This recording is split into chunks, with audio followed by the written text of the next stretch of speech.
Welcome back, everybody, to the Magnetico podcast. I am your host, Jason. You are listening to the 1,347th ranked sports podcast in the world. Thank you, everybody. Thank you. And today's episode is brought to you by BetMGM, where they make betting simple, sports casino, sports book, whatever, depending on the state you live in. But today's episode brought to you by BetMGM. All right, let's get into it. The Super Bowl is official. It is, like I told you last week, the Kansas City Chiefs versus the Philadelphia Eagles. We'll get into the matchup next week, kind of breaking it down, but it's the way that we thought it was going to go. Today, I want to talk a little bit about, since this episode is brought to you by BetMGM, the number 1,340 whatever ranked podcast in the world. I want to talk to you a little bit about some bets that you need to get your Super Bowl bets in early. The lines move, things change or whatever.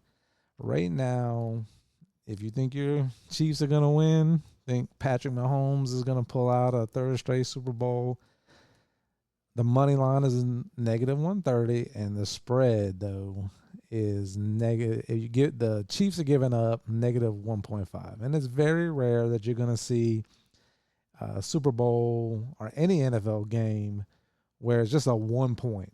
Like the Chiefs got to win by 2. Like it's very rare that a team wins only by 1 point. So if you're a Chiefs, you think the Chiefs are going to win, you can get, they got to win by 2. It's negative 1.5. The Eagles are getting plus 1.5, which means that the Eagles get 2 points. They start out 2-0. Okay, so that's a nice little bets. Either way you want to go with it. I'm kind of looking at a parlay at the moment. The thing that I'm kind of stumped on is the over-under. I like to do parlays where just a 2-bet parlay and take, like, let's say I take the Chiefs at the negative 1.5 and then the over-under. So it kind of increases your odds a little bit. If you take the Chiefs negative 1.5 and the over, let's say I take the over right now is at 49. And I think that's high, but these games have kind of been ridiculous. 32-29, Chiefs and Bills. That's a lot of points in a playoff game like I touched on last week.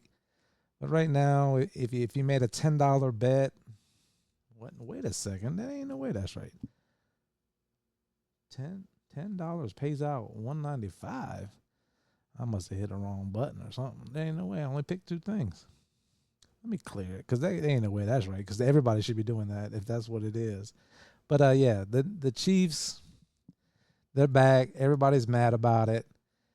Everybody hates Kelsey because he is with Taylor Swift, and now they just don't like him.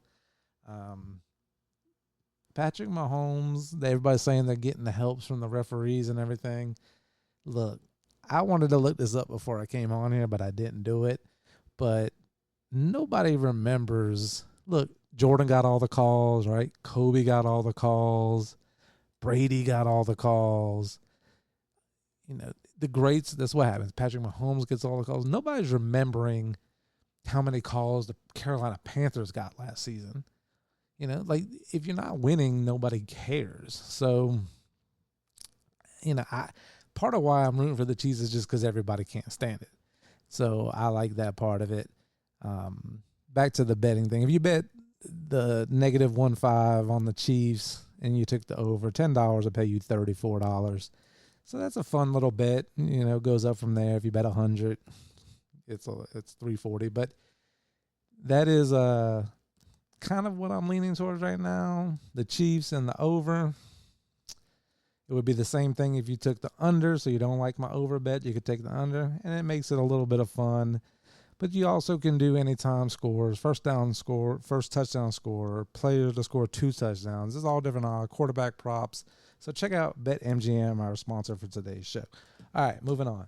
Back to the Bills and the Chiefs. Everybody hates the Chiefs, but I just want to point out one thing. The coaching of the Chiefs is what sets them apart. Josh Allen with the Buffalo Bills is by far one of the best quarterbacks in the league. May win the MVP this year, according to Cole. And this is the 3rd or 4th straight time Patrick Mahomes has knocked them out of the playoffs. I feel bad for the guy. It's kind of like what I said about Lamar. If they were in the NFC, they probably both have Super Bowl appearances. Not saying that they would have beat him in the Super Bowl, but you're running up against a roadblock, kind of like Michael Jordan did with the Pistons. Then everybody else did with Mike.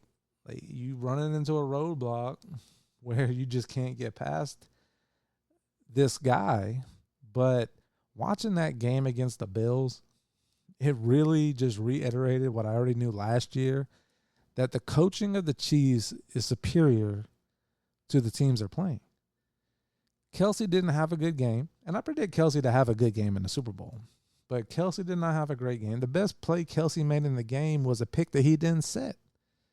He ran across the field, kind of acted like he was going to run into a guy, got out of the way so he didn't set the pick and get the flag, brings a guy wide open for a pass. They are out coaching everybody they play, and they just so happen to have one of, if not the best quarterback ever to play the game.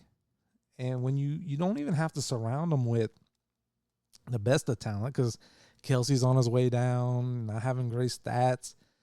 Don't have a whole bunch of other people on that team that you're just going to run out and say, they got this Hall of Famer and that Hall of Famer. At the end of the game, defensive coach calls a corner blitz that he ain't run all game, caught Josh Allen by surprise, caught the Bills by surprise, and they are out coaching people. So, yes, he is the best, going to be the best, I predict.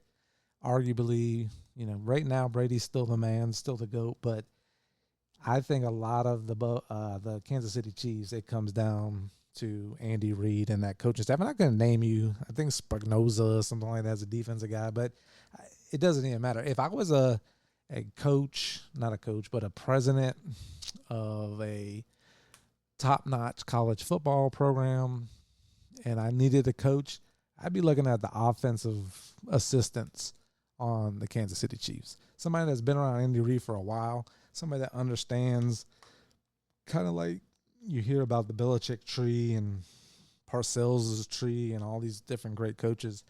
I'd be trying to snag somebody up like Colorado did Dion. I'd be trying to snag somebody up that's involved with this Kansas City Chief organization because they're just better. They're better. They're better. And I got to share this with you guys. Super Bowl Sunday, I'm going on a cruise. I did not know we booked a cruise. At the time, I didn't know it was Super Bowl Sunday. So I just found this out here recently, and I've never been on a cruise.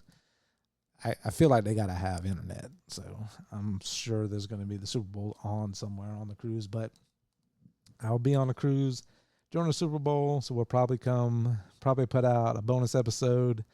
Not a bonus episode, but a replacement type episode for that week. And then we'll come back the week after and kind of recap what happened with the Super Bowl. The Mets, a report comes out that Pete Alonso has said he desperately wants to come back to New York. I think that it was interesting listening to Steve Cohen talk about how exhausting the negotiations have been with Pete. And what he was saying there was to Pete's agent, I'm tired of dealing with you. Talking about the contract it was a lot of things about the contract and the demands in the contract that were kind of really putting the Mets in a bad situation. They wouldn't do it. And the problem right now is Scott Boras wants the Mets to outbid themselves. When you test free agency, you're testing free agency. Steve Cohen, this is what Soto did.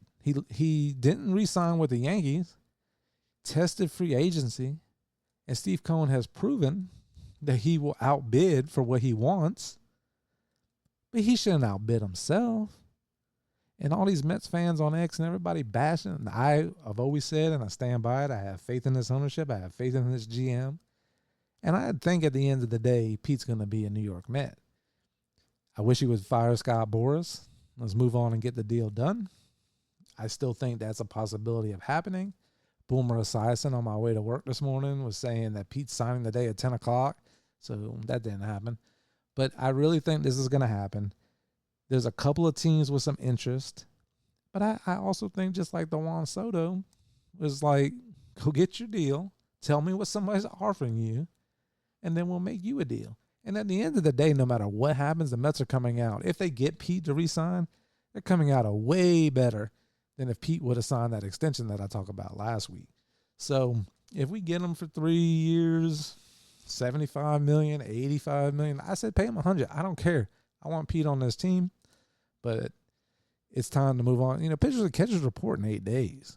So, this is coming up. We need to get this thing done. They made some moves that we're going to talk about on that extra fill-in episode that we're going to do where we talk about the Mets. But, yeah, it's time to get it done. The Mets need Pete. They need him in the lineup. They've got some great talent, but you can't, Juan Soto needs protection. So, and Steve Cohen and the GM know that. And they're going to get this done, but they're just letting Scott Boras do his thing. But Scott Boras, people don't like dealing with him. And if I was the owner, I wouldn't like dealing with him either. So it is what it is. Pete will be a New York Met. We'll be reporting that here coming soon. Thank you, everybody, for listening. Once again, this episode was brought to you by BetMGM. We'll be back next week, and we will break down the Super Bowl between the Bills and the Chiefs. We'll see you then.